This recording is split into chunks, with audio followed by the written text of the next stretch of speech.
दोस्तों, पिछली कहानी में आपने पढ़ा कि सच में मैं इतनी सुंदर हूँ। बेटे की अपने ही बेटे को पा लिया। बोला, हाँ माँ, तुम इन सब अभिनेत्रियों से भी सुंदर हो। मैंने माँ के कानों में कहा, अम्मा मैं तुझे बहुत प्यार करता हूँ। अब आगे। अम्मा की आंखों में एक पूर्ण खुशी के भाव थे। मुझे लगा कि लो हो गई नाराज। कल शायद मुझसे ज़्यादा गलती हो गई। जब मैं काम पर जा रहा था तो अम्मा मेरे कमरे में आई। बात करनी है तुमसे, गंभीर स्वर में वह बोली। क्या बात है अम्मा, क्या हुआ? मैंने कुछ गलती की? मैंने डरते हुए पूछती रही। मैंने भी उसके पीछे लगना छोड़ दिया क्योंकि इससे उसे और दुख होता था। माँ मेरे लिए एक लड़की की तलाश करने लगी कि मेरी शादी कर दी जाए। उसने सब संबंधियों से पूछताछ शुरू कर दी। दिन भर वह बैठकर आए हुए रिश्तों की कुंडलियाँ मुझसे मिलान करती थी। ज़बरदस्ती उसने मुझे कुछ लड़कियों से मिलवाया भी। मैं बहुत दुखी था कि मेरी माँ ही मेरे उस प्यार को हमेशा के लिए ख़त्म करने के लिए मुझ पर शादी की ज़बरदस्ती कर रही है। आखिर मैंने हार मान ली और एक लड़की पसंद कर ली। मैं कुछ माँ जैसी ही दिखती थी। पर जब शादी की तारीख पक्की होने का समय आया तो माँ में अचानक एक परिवर्तन आया। वह बात बात पे झल्लाती और मुझ पर बरस पड़ती। उसकी यह चिड़चिड़ाहट बढ़ती ही गई। मुझे लगा कि वह मेरे होने वाली पत्नी से बहुत जल रही है।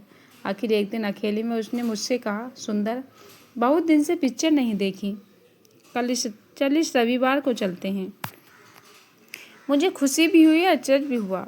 हाँ माँ, जैसा तुम कहो, मैंने कहा। मैं इतना खुश था कि बाकी दिन काटना मेरे लिए कठिन हो गया। यही सोचता रहा कि मालूम नहीं अम्मा के मन में क्या है। शायद उसने सिर्फ मेरे दिल बहलाने को कहा हो। रविवार को माँ ने फिर ठीक वही शिफॉन की साड़ी पहनी। खूब बन ठन कर वह तैयार हुई। मैं भी उसका वह रूप देखता रह गया। कोई कह नहीं सकता था कि मेरे पास बैठकर पिक्चर देखती वह सुंदरी मेरी माँ है। पिक्चर के बाद हम उसी बगीचे में अपने स्थान पर गए। आखिर हम घर लौटे। शादी में तो पागल सी हो गई। आखिर मुझसे नहीं रहा गया। मैं इतनी जलती थी कि तेरी होने वाली पत्नी से मुझे एहसास हो गया कि मैं तुझसे बहुत प्यार करती हूँ। सिर्फ बेटे की तरह नहीं, एक नारी की तरह जो अपने प्रेमी की दीवानी है। मैंने भी उसके बालों पर हाथ लेते हुए कहा, हाँ माँ, मैं भी तुझे अपनी माँ जैसे नहीं, एक महिला के रूप में प्यार करता हूँ। मैं तुझसे अलग नहीं रह सकता। माँ बोली, मैं जानती हूँ सुंदर। पास आकर ही मैंने जाना कि प्यार क्या है। अब मैं साफ तुझे कहती हूँ, मैं तेरी पत्नी बनकर जीना चाहती हूँ। बोल, मुझसे शादी करेगा? मैं आनंद के कारण कुछ देर बोल भी नहीं पाया। फिर बोला, अम्मा, तूने तो मुझे संसार का सबसे खुश आदमी बना दिया। तो सिर्फ मेरी है और किसी की नहीं। ना मेरे बेटे, मैं भी यही चाहती हूँ, पर तुम शादी करके मैं और कहीं जाकर रहना चाहती हूँ जहाँ हमें कोई ना पहचानता हो। तो बाहर दूर कहीं नौकरी ढूंढ ले या बिजनेस कर ले। मैं तेरी रेशम की साड़ी भी ले आया। मौका देखकर एक दिन हम पास के दूसरे शहर में शॉपिंग का बहाना बना कर गए। माँ ने वही नई साड़ी पहनी थी। वहाँ एक छोटे मंदिर में जाकर मैंने पुजारी से कहा कि हमारी शादी कर दे। पुजारी को कुछ गैर नहीं लगा क्योंकि अम्मा इतनी सुंदर और जवान लग रही थी कि किसी को यह विश्वास नहीं होता कि वह मेरी माँ है। माँ शर्मा कर मेरे सामने खड़ी थी। जब मैंने हार उसके गले में डाला, फिर मैंने अपने नाम का मंगलसूत्र उसे पहना दिया। एक अच्छे होटल में खाना खाकर हम घर आ गए। रात को सब सो जाने के बाद अम्मा वही साड़ी पहने मेरे कमरे में आई। आज वह दुल्हन जैसी शर्मा रही थी। मुझसे बोली, सुंदर, आज यह मेरे लिए बड़ी सुहानी रात है। ऐसा प्रेम कर बेटे कि मुझे हमेशा याद रहे। आखिर आज मैं तेरी पत्नी भी हूँ। मैंने उसके रूप को आंखें भरकर देखते हुए कहा, अम्मा, आज से मैं तुम्हारे नाम से बुलाना चाहता हूँ। कमला। अकेले में यही कहूँगा, सबके सामने माँ कहूँगा। माँ ने लज्जा से लाल होते हुए अपने मुखड़े को डुलाकर स्वीकृति दे दी। फिर मैं माँ की आंखों में झांकता हुआ बोला, पति से आज मेरा ठीक बीच का दिन है। कभी कभी हम ऐसे गरज जाते कि सावधानी भी ताक पर रख देते। एक दिन जब सब नीचे बैठकर गप्पे मार रहे थे, मैंने देखा कि अम्मा ऊपर वाले बाथरूम में गई है। मैं भी चुपचाप पीछे हो लिया और दरवाज़ा खोलकर अंदर चला गया। माँ सिटकनी लगाना भूल गई थी। मैं जब अंदर गया तो मुझे देखते उसकी काली आंखें आश्चर्य से फैल गईं। उसके कुछ कहने से, जब भी तू चाहे ऐसे ही बुला लिया कर, मैं आ जाऊंगी।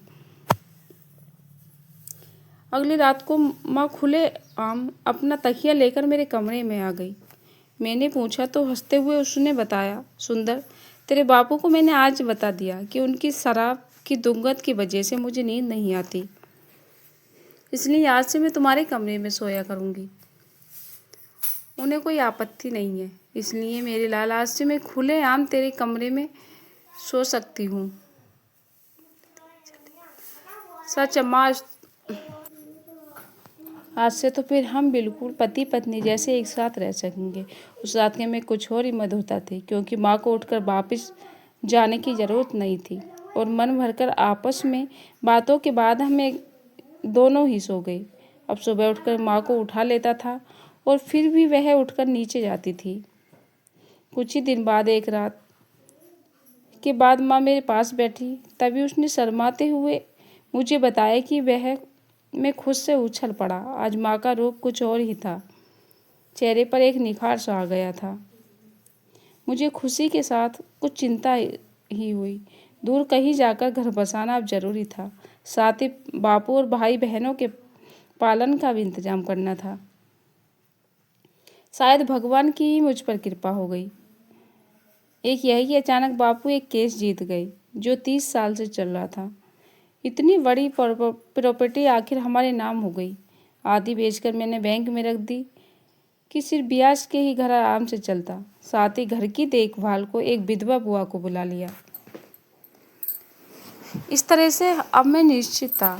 दूसरे यह कि मुझे अचानक आसाम से दूर पर एक नौकरी मिली। मैंने झट से अपना और माँ का टिकट निकाला और जाने की तारीख तय कर ली। माँ ने भी सभी को बता दिया कि वह नहीं सह सकती है उसका बेटा हमेशा इतनी दूर जाकर अकेला रहे। यहाँ तो बुआ थी ही सबकी देखभाल करने के लिए। इस सब बीच माँ का रूप दिन ब दिन निखरता रहा। खास कर इस भावना से उसे पेट में उसी से नन्ही सी जान पड़ रही थी। माँ बहुत भाव विभोर थी। हम आखिर आकर एक नई जगह बस गए, जहाँ मैंने सभी को यही बताया कि मैं अपनी पत्नी के साथ हूँ। हमारा काम तो अब ऐसा बड़ा कि रुकता ही नहीं था। सुबह उठकर, फिर काम पर जाने से पहले, दोपहर में खाने पर, घर आने के बाद, शाम को लौटकर और फिर रात को जब मौका मिले मैं बस अम्मा के पास रहता था। अब उससे बात माँ का मन शांत नहीं होता था। कुछ माह हमने कुछ अच्छे से कटे। घर वालों को हमने अपना पता नहीं दिया था, बस कभी कभी फ़ोन पर बात कर लेता था। आखिर एक दिन माँ को अस्पताल में भर्ती किया। दूसरे ही दिन चांद सी गुड़िया को उसने जन्म दिया। माँ तो खुशी से रो रही थी।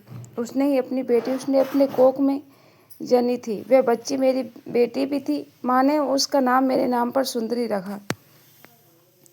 इस बात को बहुत दिन बीत गए हैं। अब तो हम मानो स्वर्ग में हैं। माँ के प्रति मेरे प्यार में जरा भी कमी नहीं हुई है, बल्कि और बढ़ गई है। एक उदाहरण यह है कि हमारी बच्ची अब 1 साल की हो गई है और अब माँ का दूध नहीं पीती।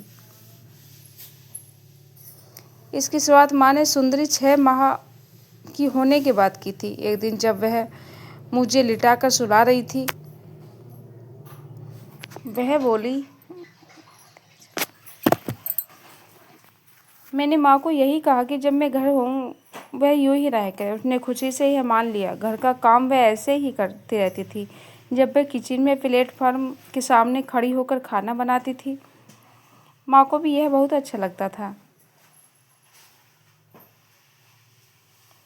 दोस्तों, बाकी कहानी आपको अगले भाग में सेम टाइम पर कल मिलेगी। कहानी अच्छी लगी तो वीडियो को लाइक करके इस चैनल को सब्सक्राइब करना। धन्यवाद।